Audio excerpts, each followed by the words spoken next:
भीष्म पितामह की मृत्यु के बाद उनकी आत्मा के साथ क्या हुआ, इस पर महाभारत में विस्तृत रूप से चर्चा नहीं की गई है।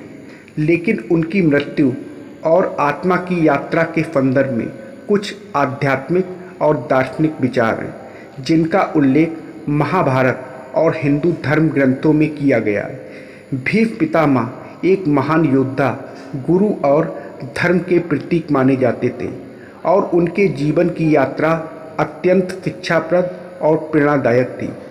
इसलिए उनकी आत्मा की यात्रा को समझने के लिए हमें उनकी जीवन और मृत्यु की गहराई में जाना होगा। भीष्म पितामह कुरु वंश के महान योद्धा का जन्म एक विशेष उद्देश्य से हुआ था। उनके पिता शांतनु और माता गंगा थी। भीष्म ने अपनी पूरी जिंदगी अपने पिता और कुरु वंश के प्रति निष्ठा और धर्म का पालन करने में बिताई।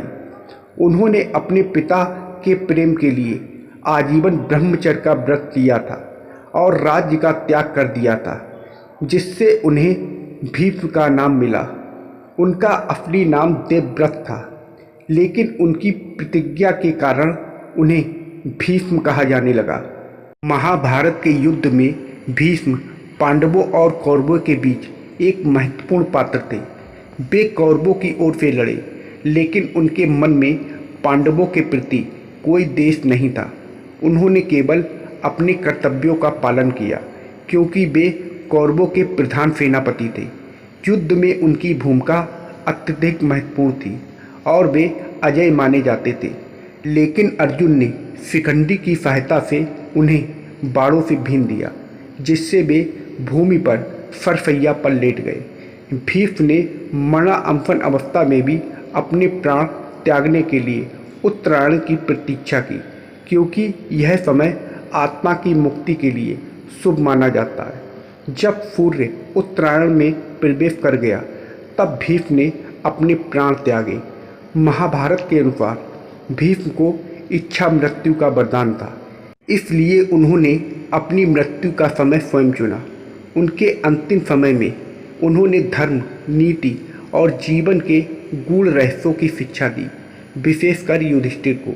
उनका देह त्याग महान आत्मा की यात्रा का प्रारंभ माना जा सकता है। हिंदू धर्म के अनुसार जब एक व्यक्ति इस संसार से प्रस्थान करता है, तो उसकी आत्मा यमलोक की यात्रा करती है, जहां उसके कर्मों का हिसाब होता है। भीष्म पितामह एक महान और पुण्य आत्मा थे, जिनके जीवन का प्रत्येक कार्य धर्म, नीति और सत्य के सिद्धांतों पर आधारित था। इसलिए यह माना जा सकता है कि उनकी आत्मा की यात्रा सामान्य आत्माओं से भिन्न थी। भीष्म की मृत्यु के बाद उनकी आत्मा ने यमलोक की यात्रा की, लेकिन उन्हें यमलोक में बहुत अधिक समय तक रहना नहीं पड़ा।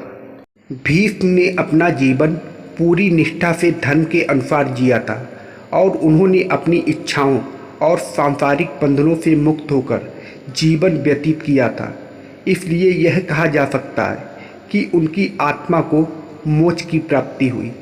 महाभारत के अनुसार मोक्ष प्राप्ति का अर्थ है संसार के जन्म और मृत्यु के चक्र से मुक्त हो जाना। भीष्म के लिए यह आत्मा की अंतिम मुक्ति थी, जहां उन्होंने जीवन के सभी कर्तव्यों का पालन करके आत्मिक शांति प्राप्त की। उनके लिए यह आत्मा की अंतिम यात्रा थी, जो उन्हें ब्रह्मलोक या वैकुंठ जैसे दिव्य स्थानों की ओर ले गई, जहां आत्माएं मोक्ष प्राप्त करने के बाद निवास करती हैं। आध्यात्मिक दृष्टिकोण से देखें तो भीष्म पितामह का जीवन और उनकी मृत्यु एक महान संदेश देती है कि कर्मनिष्ठा और धर्म के मार्ग पर चलने वाले व्यक्ति की आत्मा हमेशा परमात्मा की ओर अग्रसर होती है। भीष्म ने जो जीवन जिया, वह आत्मा की शुद्धि और मोक्ष की ओर जाने का प्रतीक था।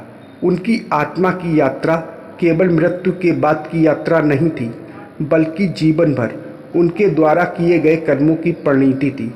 भीष्म की आत्मा को वह ज्ञान और शांति प्राप्त हुई जो केवल उन्हीं आत्माओं को मिलती है जो अपने जीवन के उद्देश्य को समझते हैं और उसे पूर्ण करते हैं। हिंदू दर्शन में आत्मा का परमात्मा में विलीन हो जाना मोक्ष की पराकाष्ठा मानी जाती है और भीष्म पितामह का जीवन इसी यात्रा का प्रतिबिंब था। भीष्म पितामह की आत्मा की यात्रा उनकी मृत्यु के बाद एक प्रतीकात्मक और दार्शनिक दृष्टिकोण है जो जीवन और मृत्यु के चक्र को समझने में सहायक है। उनका जीवन और उनके द्वारा उठाए गए कर्तव्य जीवन के गहरे अर्थों की ओर इशारा करते हैं। उनकी आत्मा ने अपने धर्म का पालन करते हुए मोक्ष प्राप्त किया और संसार के चक्र से मुक्त हो गई। तो दोस्तों, आप लोगों को यह कहानी कैसी लगी कमेंट करके ज़रूर बताइएगा और वीडियो को लाइक और सब्सक्राइब करना मत भूलिएगा। वीडियो को पूरा देखने के लिए आप लोगों का बहुत बहुत धन्यवाद।